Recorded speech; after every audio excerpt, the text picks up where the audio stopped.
Do you feel the pressure to grow your business, but doing so feels a bit like drowning? Welcome to Slow Growth Business, the show for business owners and leaders to quiet the noise and lead your business to success, one day at a time, slow and steady. If you feel your business is running you and you're ready to run it, you've come to the right place. Now, here are your hosts, business coaches Jimmy DeGroat and me, Kyle Bullock. Hey, everybody, it's been a minute since we've done this. Been a few weeks. Yeah. That's okay, isn't it? Sure. That's okay. Sure. We apologize to all of our sponsors for not being on the air. That's right. Those darn guys at Train Retail. I tell you. We've been busy. We got stuff going on. That's right. That's right. So we get a lot of questions about pay. And one of the things about pay that's associated is incentives and incentivizing people. And so I just thought we'd do a little discussion on that today. It seems like a lot of people have questions about it. So I thought let's just dive in. Well, this is going to be a podcast with a lot of our opinions, I think. Yeah. But I think that they're educated opinions because my opinions are right. So anybody else with a different opinion could be, is wrong. I love it. I love it. Look, there is this science to incentives and how they motivate people. You can have opinions. I have opinions on incentives, but that doesn't really change human behavior and the science behind human behavior. And let me condense on the start of our whole dialogue on this, let me condense human behavior and science real quickly on incentives. Money does not incentivize people. It does not make people motivated. It's one of the worst motivators in terms of what you can offer in employment. Like incentives and bonuses and benefits are routinely like fourth, fifth, and sixth place. Yeah. And they have been the first forever. thing we always think of. It's the first as thing business owners. Yeah, as business owners, you mean? Yeah. Oh, yeah. Yeah, and we like labor over it, and we think if I pay people, some sort of a bonus or commission, any listener of this podcast for any length of time, I think, has probably heard me complain frustratedly so about why I don't like commission. It just does not work. It's not a motivator. It not only is weak in motivating people, but it can also create a really ugly environment very easily. And so it's like, why even mess with it? I am a fan of employee profit sharing and versions of that, but not of commission. So I think that just right off the top that let's get that out there. I've got other opinions I want to share on this based in some data and science. But what about you, Jimmy? I'll start it off with my whole experience with incentives. And it was 1997, and we were at the coin store. It's not the coin store, but it was the coin and jewelry store, and everybody was paid pretty well. And the typical review process, which was the review at the end of the year or January-ish, you'd sit down, and the big question was, how much of a raise am I going to get? And that was our policy of review. Anyway, so in other words, we just kind of fell into a system of pay and incentive that was basically, kind of like the mill, like they do here in the mills here in the Fox Valley in Wisconsin. That being said, what we decided to do was throw a little carrot out there, and the carrot was a trip to Hawaii. And the big thing was when we hit this certain dollar volume, everybody was going to go to Hawaii. And the store was set up so that it was basically debt free. And so they had the money to do this, or the capability to do this. And so all of a sudden, the day Jimmy DeGroat starts, there were people going off and going to be off for weeks. And I said, well, how come these people are going to be gone for a week? Well, they're going to Hawaii. It was our incentive program. Okay. And then I asked the question, well, what happens when we double that goal? basically is 1 million to 2 million in volume. They said, I suppose we'll go to Hawaii again, or something like that. Anyway, what happened was an incredible teamwork. It melded and people started working together, but they were incentivized. I mean, even the people that would prefer money, this was still something that was extra special that really relatively few people get to do in a lifetime, right? And so that was a real incentive for people to work together towards a common goal. And that was my first experience with incentives. And ever since then, I've been playing and doing some other things, playing with, and learning that you're right. Incentives aren't about money. In fact, they're very rarely about money. They can be, and some people can be very money motivated. Love what you talk about when it comes to incentivizing people. So, anyway, long story short, I learned that a lot of people are motivated by a lot of different things. And this particular one thing was we get to do something special that not a lot of people get to do. Yeah, and I want to piggyback on, I think, why that worked.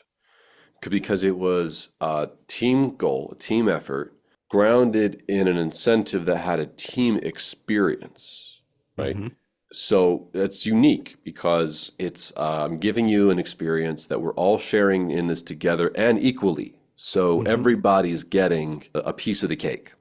Right. And we're not going to slice the cake differently based on if you're a number one, number two, number three Right. seller. We're just Right. going to give it to you, right? Right. So You didn't get to go halfway to Hawaii if you were part-time. Okay. yeah, it'd be interesting, wouldn't it? Like, does that mean you get like pushed out of the plane in the Pacific or you Well, get it's left called a on Oahu? sailing vacation. I mean, yeah, you all got a piece of the cake. And that made that incentive rather unique and important and valuable. Yeah. I think that's really a cool thing. And you can't, I guess you could have done it every single year, but it Yeah. also lives in your memory because it wasn't done every year. It was done on a milestone. It was done on an achievement.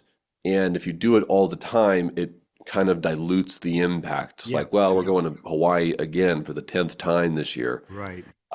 Then it just kind of becomes expected, which is another Right. thing about incentives is that if you keep doing them over and over and it becomes an expectation, and not a bonus anymore. It's like, well, I expect my year-end bonus to be such and such. And I've had that happen where we've had bonuses and incentives that you then give out so routinely that when one year comes along and we maybe adjust it down because Of performance, something. Yeah. people get upset. They're like, "What happened to my bigger bonus?" Yeah. And then it feels like this negative. Eh. Um, Yeah. here's Expectation. Yeah. Yeah. And here's where this is coming from for me, is we were talking off camera about something that I feel very passionate about. Um, and I want this to live in people's minds a bit, get in the minds of people now, people on the front lines for a second. A bit of research that we were talking about this past year came out that was looking not at unemployment and not at underemployment, which is I work, but I wish I had more work to do. It was Right. looking at people in America who have jobs, but are not making a living wage.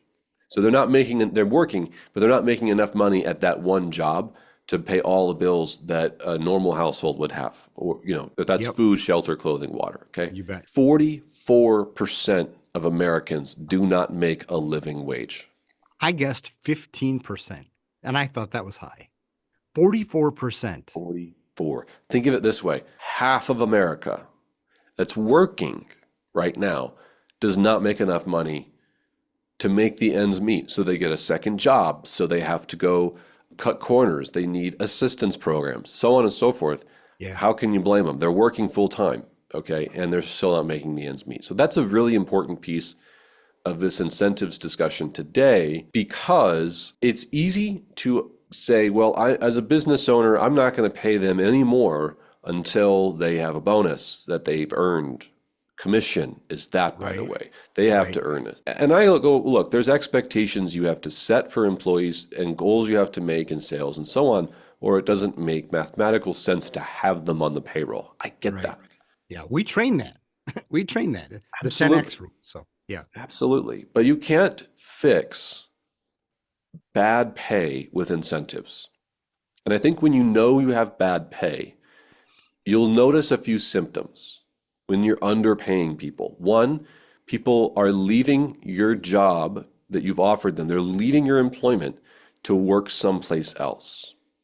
My dad just went to the dentist the other day, and the receptionist who'd been there for 12 years was quitting. I think he said either he saw her out somewhere else or she's quitting, but it was someone he knew and had been at this very well-known dental office, nicest in town, and had been there for a long time. So he's a mainstay on the front lines. She's leaving, and he was thought that was very strange. Why did you leave? She goes, well, I left for another dental office. And he goes, that's very strange too. Why did you leave the biggest dental office for that? And she goes, in 12 years, I had never received a raise except once.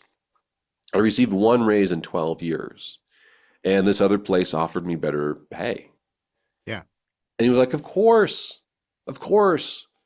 Inflation goes up Right. 3% on average every year. If you're not Yeah. adjusting for cost of living every year by 3%, everyone should get that much just to survive. So Automatically. one of the symptoms you get when you have a bad pay structure is people leave because they have a better paying opportunity someplace else. And You the cost to hire and train a new employee is enormous. And it's often enormous. hidden so you don't see it, but think about it. So we won't even go down that road. Oh man, yeah. I think Yeah. another reason that you notice that you have a bad pay structure, people have second jobs. I generally don't like people who work for me to have a second job.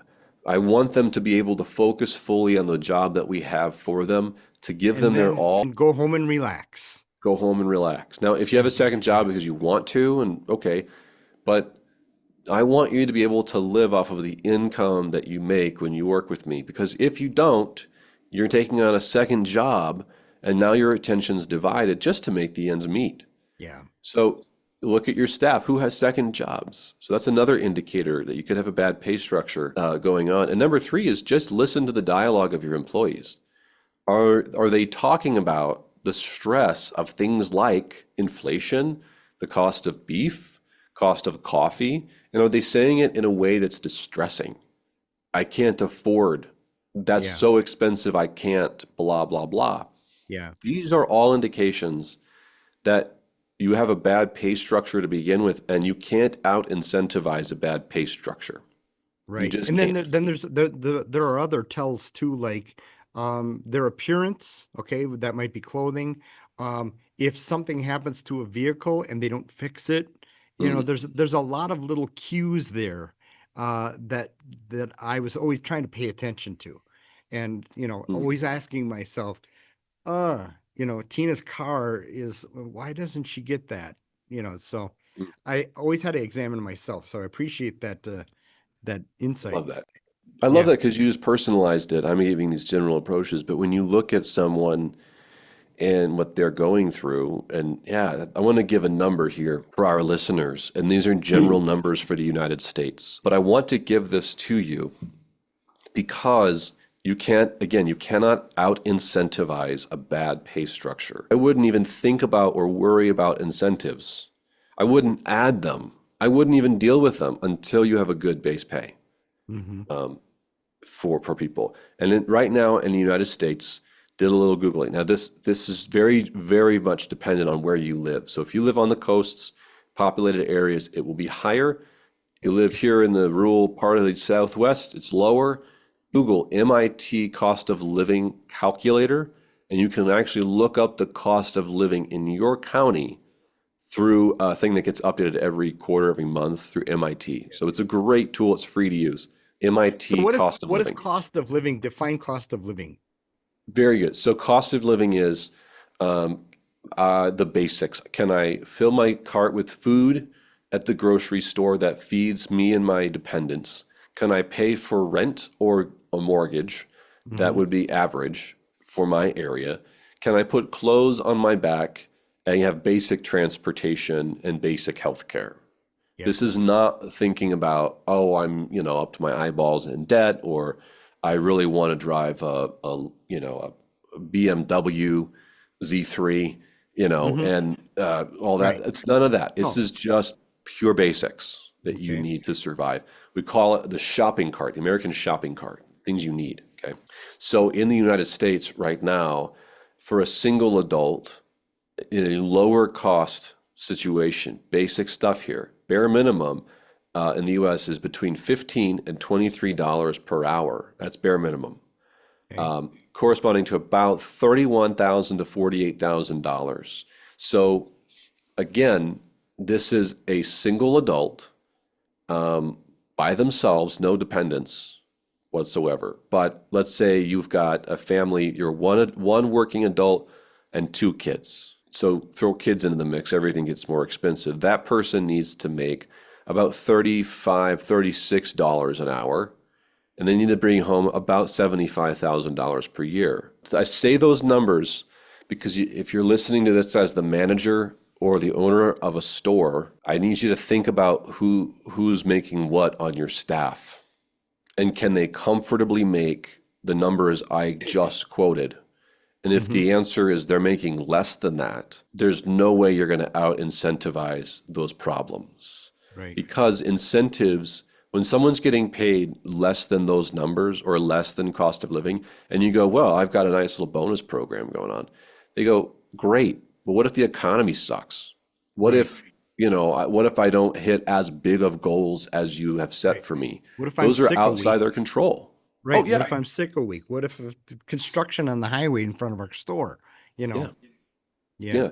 Now you've just instilled fear, and incentives can actually make people fearful when they have to depend on an incentive to survive in their household.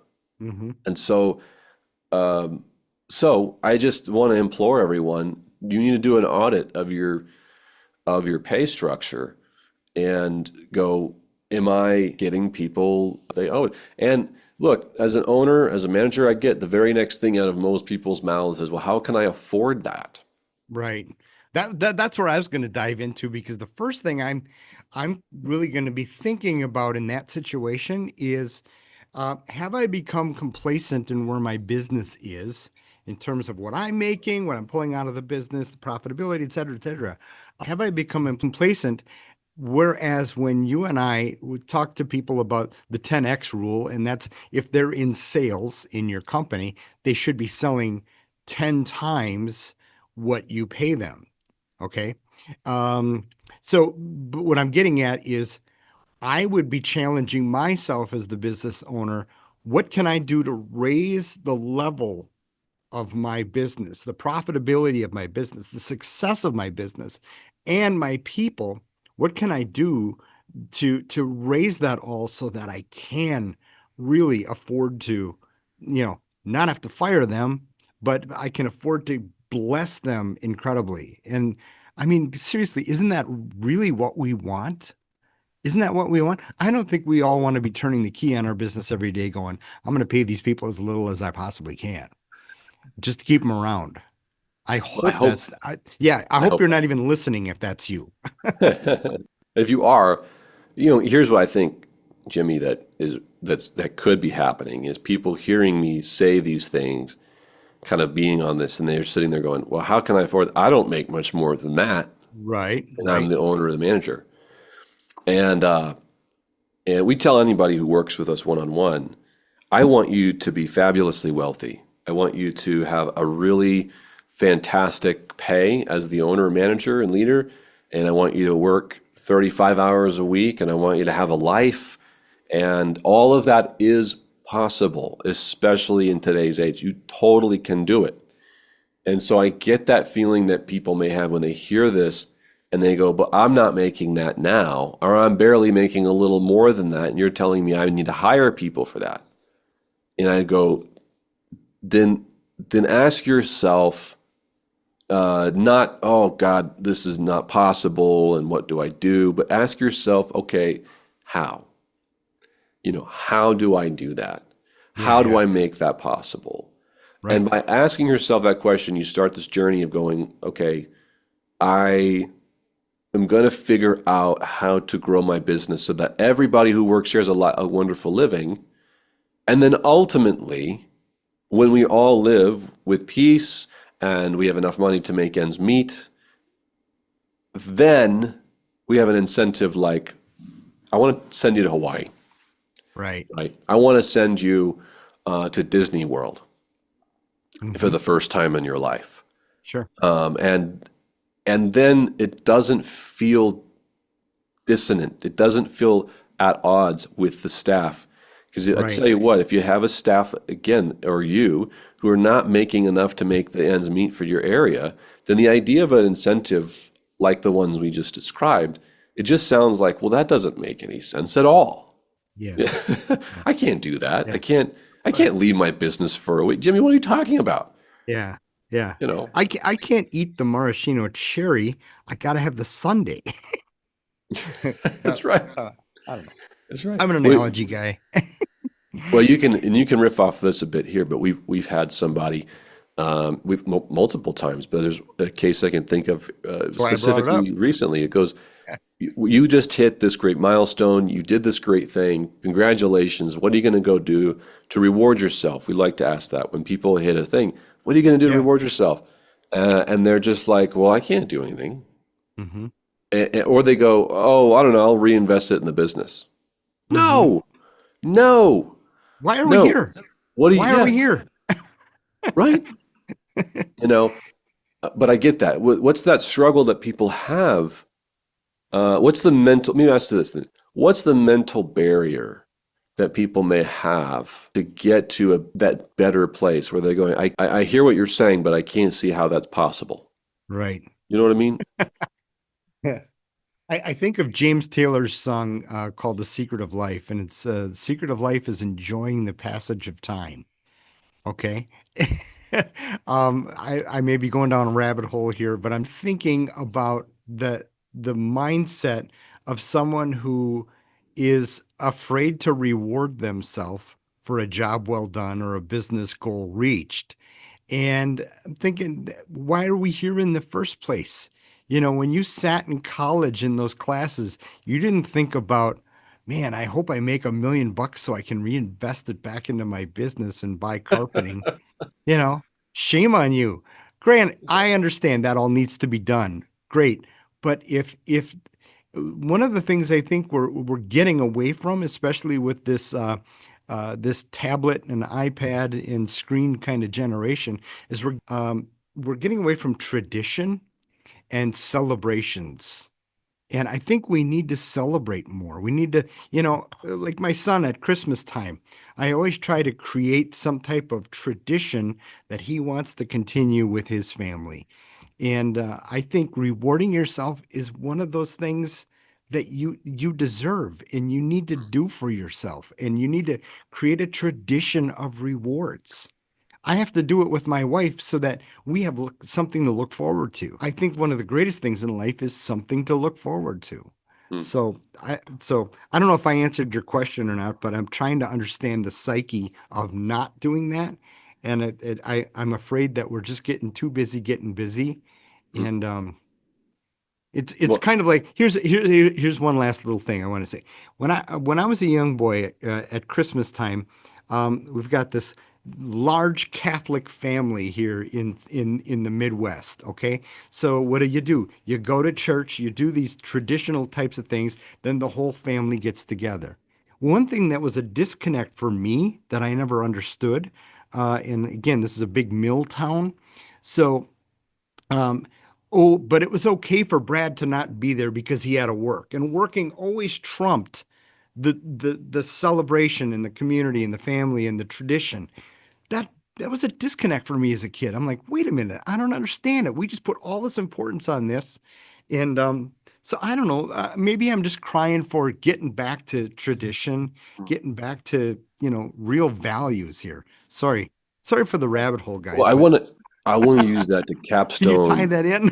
Yeah, I want to use it to capstone the point because I feel like when I speak about things like the cost of living or, underpayment and stuff, it can sometimes feel like a bludgeon to people because the society and the world around us uses stuff like that to bludgeon people over the head and go, you're the problem. You know?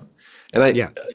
what I want to instead say on that is point number one, just do an assessment. We're talking about incentives in this program today, but to me, it starts with do an assessment on the pay of your people and ask yourself, is this truly a living wage? Look it up. Look up Mm-hmm. the MIT living wage calculator. It's free. See what it is going on and just take an assessment. And if the answer is no, then we got to work to get there. And don't feel like it's a bludgeon. Start with going, okay, the incentive is I just need to give people a living wage. Now how do I get there? We can help you do that. There's other ways you can innovate to get there. But no matter where you're at on your journey, whether you're paying everyone right or you're just starting that out, I think you just hit the nail on the head, Jimmy, on what an incentive truly is. And you talked about it with a team thing with Hawaii, but you also talked about it with the family gathering. One costs a lot more than the other. Yeah. Yeah. Um, but the value is that you gather together to share in something equally. And that gathering together and equality is really what feels like a team. And you just made me think about the traditions that we have in our company, especially around the holidays. There's two I can think of that we do a certain kind of a gift exchange. We do a certain kind of a gratitude tradition at the holidays that don't require money, really. They require togetherness and equity. And when your incentive is equitable to everybody, the newest person on staff to the oldest, to the highest performing, to the least performer, you share something as a bond. Now that feels like an incentive that Yeah. I want to show up to work because there's a bond that drives us together. So there's equity and it can be simple. It can be as big as Hawaii. It can start as small as a gathering. Mm-hmm. And what are you willing to honestly give for that? So I'm thinking of the person who just listened to me talk about the cost of living. They're having a hard time making their ends meet. They may have staff doing the same, and they're going, how the heck do I start that journey? Well, we can start you on a process of growth to get there. But my encouragement for those people listening is to have a goal, hit the goal, gather everyone together, close an hour early, and eat together, drink together, Yeah. Yeah. pop a cork, order the best burgers in town. It just be Yeah. together and make it Mm-hmm. equal. And if I'm in Yeah. an environment like that we can all break bread together equally, that Yeah. feels like you are going to take me on a journey that's going to look out for my well-being. So I will Yeah. look out for yours. Yeah. And that's And Jimmy DeGroat's advice to you is if you're going to do that, don't make it a corporate event. Don't give big speeches and all that kind of stuff. Just let it be a celebration. That's my advice. Maybe a yeah. couple things or whatever. Here's why we're doing this, that type of thing. So thank you. Keep it short and sweet, and then just get on with creating a beautiful culture What's with the ironic event. is that I just missed a call and I need to call him back because I'm about to leave here and go do that with Yeah. somebody. Um, so I'm going to drive this sucker home because we got breaking of bread to do after this is over. Um, Remember, you cannot out incentivize a bad pay structure. So work on a basic pay structure that gives a cost of living wage to everybody and create incentives that are equitable, shared by all, and just brings people together. It can start small and then grow from there. But it needs to be something that drives that togetherness because it will drive people towards the team. And isn't that really what makes great workplaces? Yep. So if you want help Feels doing that, by the way, if you want help to get wherever you are to a place where everybody's earning well, doing well, and in a happy environment, we'd love to help you. You can go to trainretail.com. You can email Jimmy at trainretail.com. You can email me, Kyle@trainretail.com. Is there another way that I can say the words trainretail.com? I would, but Jimmy, let's get out of here. Huh? Okay, yeah. So we're gonna do that. And I would tell you, if you want to contact us, reach out to us and start working with us, you've got to be at a level of want and need and desire of 7 or above. Um, five just doesn't cut it. 6 doesn't even cut it because you'll meet with us 2 or 3 times and you'll be done. Anyway, I'm just telling you that because we love working with motivated people because we're motivated. We're motivated and we're motivated to to to see you guys succeed. Nothing gets Kyle and I more jazzed off the phone, on the microphones or whatever, than helping somebody and putting smiles on their faces. So, all right, man, we did it. It's good to be back. I'm glad we're doing this again, and let's do it again next week. It's good for us. You get to your meeting. Sayonara, everybody. Sayonara. We hope you leave this episode a little better than when you first began. If you'd like more resources to grow your business slow, steady, and consistently, check out our on-demand video catalog at trainretail.com. Or if you have a question or frustration we can help address in your business, write to us about it. We love to help solve big, ugly problems. So hit us up at kyle@trainretail.com or jimmy@trainretail.com. Good luck out there, and we will see you next time.